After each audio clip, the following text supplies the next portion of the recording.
Ďakujem za slovo pani Olejošovej a ďakujem aj vám za príležitosť vyjadriť sa na našom dnešnom stretnutí. Ja tu dnes osobne nie som za žiadnu stranu ani za hnutie, ja som tu za všetkých mladých. Ja som tu za študentov a za všetkých študentov, ktorí sú nespokojní s tým, čo sa v našej krajine deje a kam celá situácia smeruje.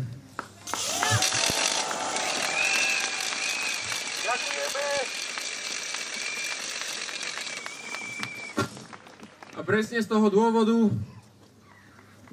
by som chcel moje dnešné vystúpenie venovať práve tým, ktorí v dnešnej dobe zažívajú tlak práve z tej strany, ktorá nás dnes všetkých dostala do ulic.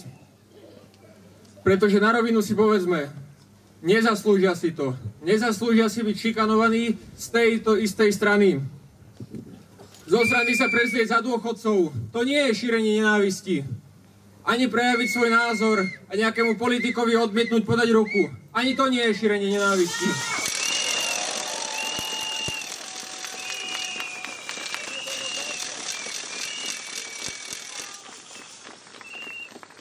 Iste si všetci spomíname, ako mladík odmietol podať ruku Ivete Radičovej. So slovami, s vašimi názormi nesúhlasím.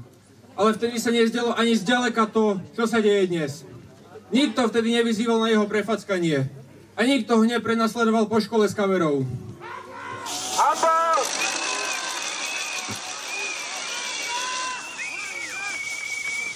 A presne toto je tá spravodlivosť. Toto je ten rovnaký meter. A toto je hlavne ten dôvod, prečo mladí na Slovenskom zlomili palicu a odchádzajú do zahraničia.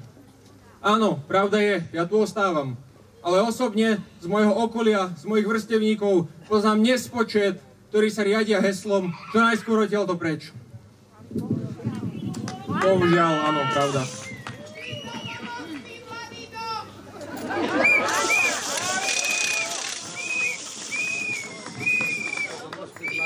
Mladí sú tí, ktorí túto krajinu posunú dopredu. Tak im v tom prosím nebráňme a hlavne nedopustme, aby sa z nich niekedy stali dizidenti, ako napríklad pán doktor Julius Kováč.